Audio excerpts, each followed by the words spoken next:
சின்ன கிராமத்தில் வாழ்ந்துட்டு வர நம்ம ஹீரோயின் ஷெம்பாக்கு கொரியா போகணுங்கிறது அவங்க வாழ்நாள் லட்சியமே. அதுக்காகவே சின்ன வயசுலேருந்து கொரியன் லாங்குவேஜ் கற்றுக்கிறது, அவங்களோட ட்ராமா பார்க்கறதுன்னு நம்ம ஹீரோயின் கொரியாலே மூழ்கி போயிருப்பாங்க. ஆனால் கொரியாவை தவிர நம்ம ஹீரோனுக்கு பிடிச்ச ஒரே ஆள் அவங்களோட பெஸ்ட் ஃப்ரெண்ட் மணி தான். இப்போ வளர்ந்ததுக்கப்புறம் நம்ம ஹீரோயின் லோன் அப்ளை பண்ணியிருப்பாங்க கொரியா போகிறதுக்கு. ஆனால் அவங்களுக்கு கிடச்சிருக்காது. இந்த பக்கம் அவங்களோட பாய் ஃப்ரெண்ட் மணி, அவங்க பாரில் தான் ஒர்க் பண்ணுறாங்க. அவங்களுக்கு இருக்கிற கடன் பிரச்சனையில் நம்ம ஹீரோயினை பற்றி கண்டுக்கவே மாட்டாங்க. போயிட்டுருக்கப்போ நம்ம ஹீரோயினுக்கு வீட்டில் மாப்பிள்ளை பார்க்க ஆரம்பிச்சிடுறாங்க. என்ன பண்ணுறேன்னு தெரியாமல் மணிக்கிட்ட போய் நம்ம ஹீரோயின் ரொம்ப கெஞ்சுறாங்க, எங்கள் வீட்டில் பேசுன்னு.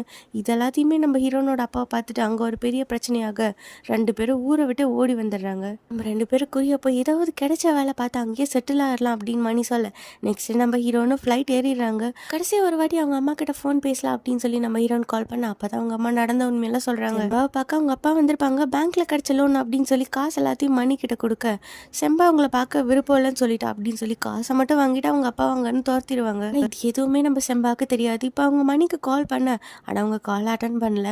என்னன்னு பார்த்தா நம்ம ஹீரோன் அப்பா கொடுத்த காசு எல்லாத்தையுமே எடுத்துட்டு அவங்க துபாய் போகிறாங்க. இல்லை காசு இல்லாமல் நம்ம ஹீரோன் கொரியா நாட்டுக்கு இப்போ இறங்குறாங்க.